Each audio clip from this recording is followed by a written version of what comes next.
Allah Subhanahu wa Ta'ala berfirman begitu jelas terkait sifat daripada kewibawaan,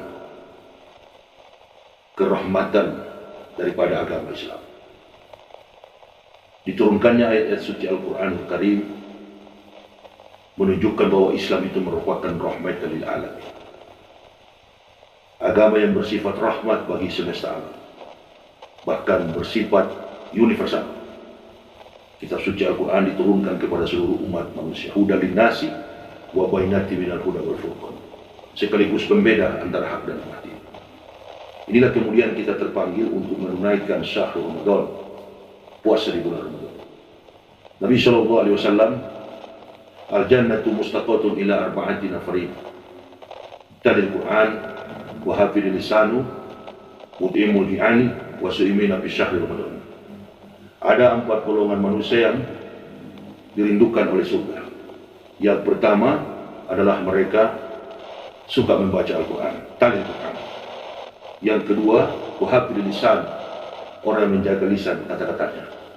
Yang ketiga, mut'imul di'ani, orang yang memberikan orang miskin makanan, yang menjamu orang yang kelaparan.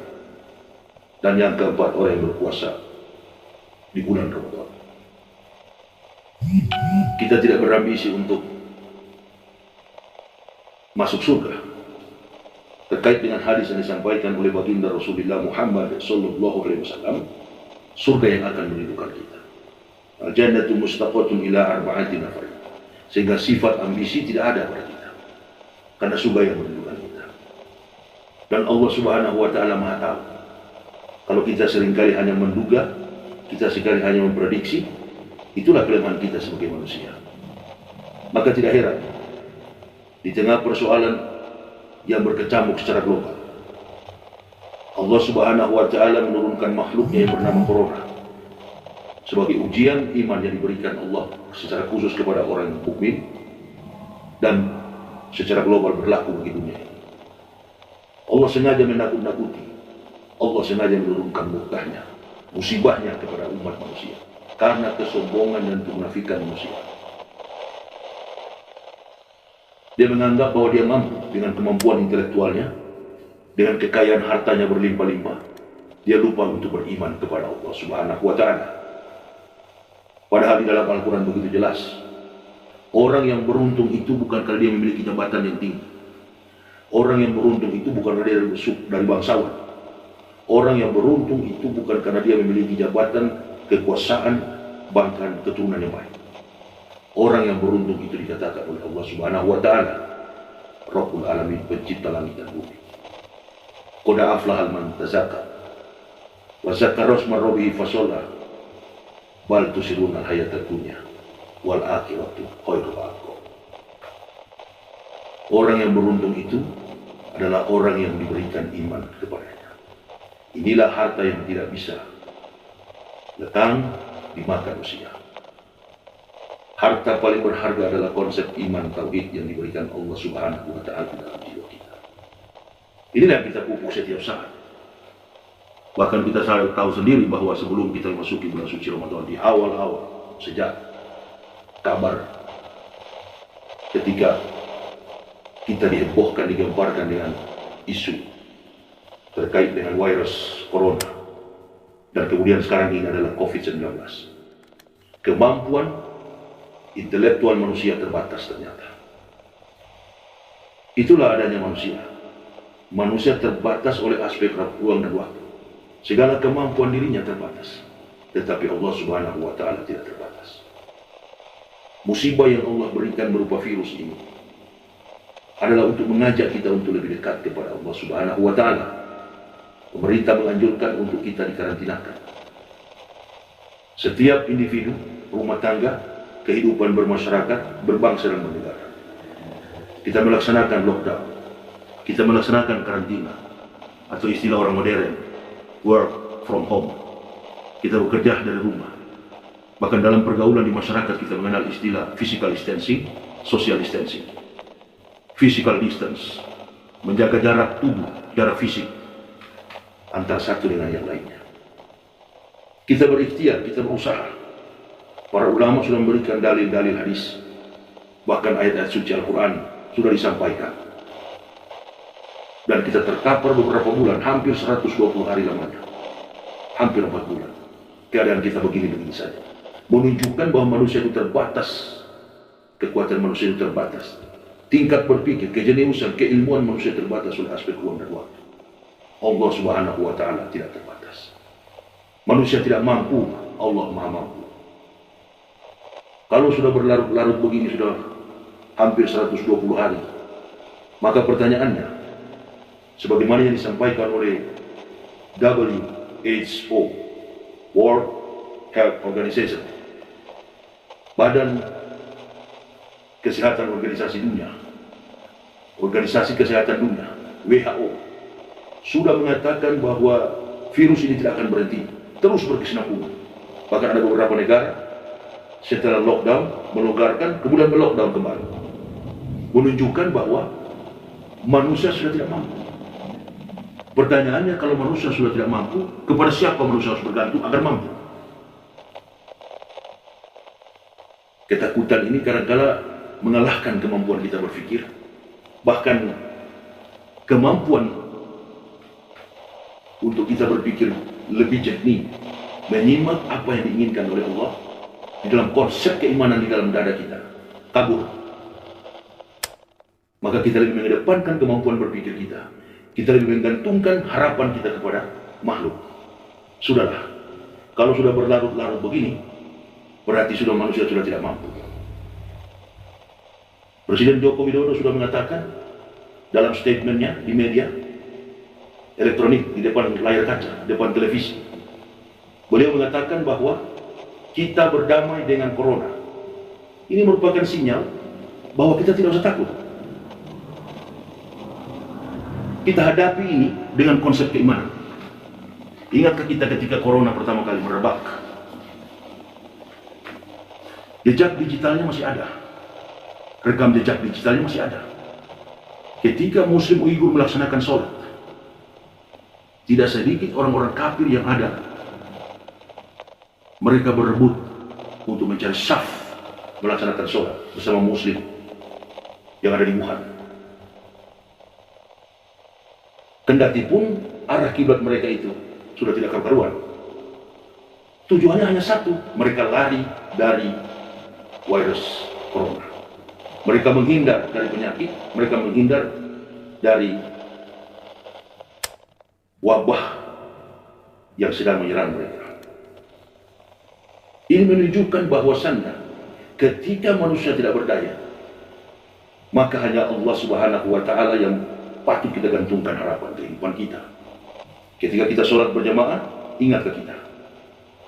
Ketika imam menuntun kita, sebelum kita mendengar dan mengaminkan doa imam, imam selalu mengatakan, imam di masjid mengatakan, la hawla wa la quwata illa billahil aliyyil azim. Tidak ada daya dan upaya bahwa manusia tidak mampu, tidak ada kekuatan apapun kecuali kekuatan hanya dari Allah Subhanahu wa Ta'ala. Bahkan Nabi SAW telah memberikan warning kepada kita, ikhtanim khamsin qabla khamsin, ingatlah 5 sebelum 5. Yang pertama, ingatlah masa mudamu sebelum masa tuamu. Ingatlah kekayamu sebelum jatuh miskin. Ingatlah keleluasaanmu sebelum kesempitanmu. Ingatlah sehatmu sebelum sakit. Ingatlah hidupmu sebelum mati. Nilai keislaman yang diajarkan baginda Rasulullah Muhammad SAW dan kitab suci Al-Quran yang bersifat universal berlaku kepada seluruh umat manusia. Tergantung manusia yang percaya kepada Al-Quran, dia disebut orang beriman. Beruntung, qad aflahal mu'minun, beruntunglah orang-orang yang beriman.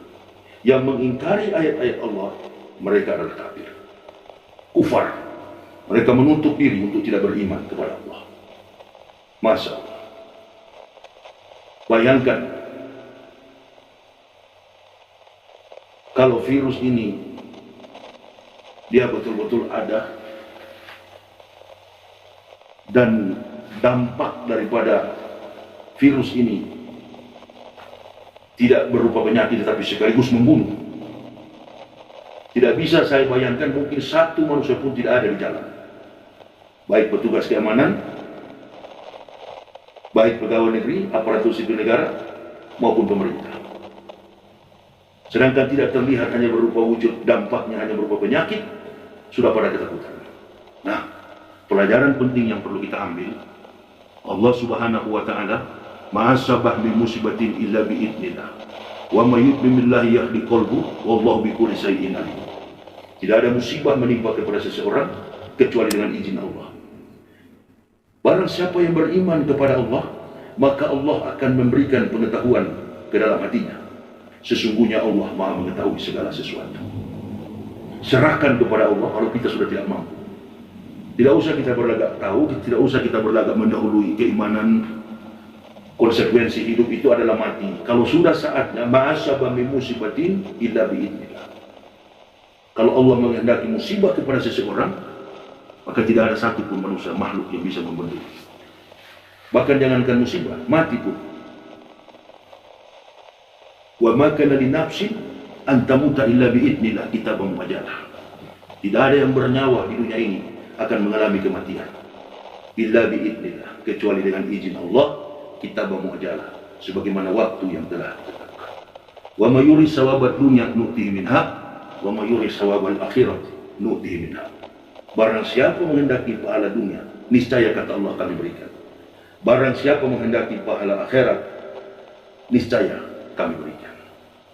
Di ujung daripada ayat itu, wajah nasi syakir, kami balaskan kepada orang-orang yang bersyukur. Masya Allah. Betapa tenang jiwa ini ketika kita memahami kandungan isi daripada Al-Quran.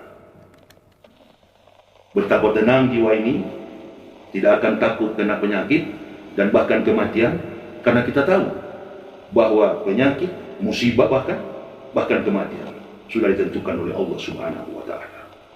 Tapi sifat takabur, sifat sombong, congkak, berjalan di muka bumi dengan kesombongan, ini yang kadang-kala membuat kita menjadi penakut, menjadi pengecut. Di satu sisi juga, kemunafikan manusia tidak pernah berhenti. Di tengah kesulitan manusia, di tengah kesulitan masyarakat, ada juga orang-orang yang memperuncing suasana seolah-olah memecah belah. Ibarat orang dewasa melempar bola ke lapangan terbuka dan menunggu beberapa saat kemudian datangnya anak-anak kecil untuk memainkan bola itu. Maka terjadilah permainan liar tanpa aturan FIFA. Anak yang berumur lebih dewasa, usianya lebih tinggi daripada anak-anak yang lain, dengan kekuatan fisiknya, badannya kuat, pahanya kuat, betisnya kuat, menendang bola. Dan kemudian bola itu kena kepada anak yang berusia paling muda. Yang terjadi adalah pertengkaran, tangisan. Permainan inilah yang dimainkan oleh para politikus, oleh para pejabat yang tidak pernah memiliki sifat dewasa. Di tengah kehidupan masyarakat yang begini sulit, mereka bermanuver dengan segala macam trik politik untuk memainkan peran, melempar bola agar publik menjadi resah. Adanya rancangan undang-undang haluan ideologi Pancasila. Dari zaman dulu masyarakat Indonesia sudah melekat yang namanya filosofis Pancasila itu. Falsafah negara kita, para founding fathers kita, kemampuan logika mereka sudah melompat jauh ke depan. Dan tidak ada generasi saat ini yang bisa menandingi kemampuan mereka. Mereka adalah orang-orang qualified. Mereka adalah negarawan. Mereka betul-betul mencintai negara ini. Dan perlu diingat, digarisbawahi, di antara mereka tidak ada yang berpaham komunis. Itulah sebabnya, atas dasar haluan negara, atas kemampuan mereka untuk berpikir agar Indonesia ini jaya di masa akan datang, mereka mendasarkan pemahaman kepada makna kehidupan dunia dan akhirat. Akhirat keempat sila di bawah, kehidupan dunia keempat sila di bawah. Maaf, akhirat itu adalah menempati ranking paling atas. Sila yang pertama, filosofis, ketuhanan yang Maha Esa. Maha Esa mengandung makna filosofis hidup, bahwasannya bersifat bersentuhan dengan iman tauhid. La ilaha illallah. Makna ketuhanan adalah menunjukkan penghormatan Islam terhadap agama-agama lain. Dan ini sudah didudukkan, sudah dibicarakan sekaligus diputuskan oleh para pendiri bangsa kita. Tidak ada generasi zaman ini yang mampu menandingi kemampuan intelektual mereka. Mereka orang-orang yang hebat. Mereka orang-orang yang sudah berpikir bagaimana Indonesia ke depan. Oleh dan sebab itu, sudahlah. Kalau kemampuan kita terbatas, nggak usah, nggak perlu. Karena Pancasila itu merupakan falsafah negara kita, dasar negara kita, sudah dijiwai dan bahkan bersifat implementatif.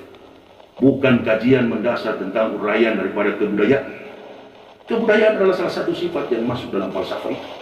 Ketuhanan yang Maha Esa, keputusan yang adil dan beradab, persatuan Indonesia, kerakyatan yang dipimpin oleh hikmat kebijaksanaan dalam permusyawaratan perwakilan.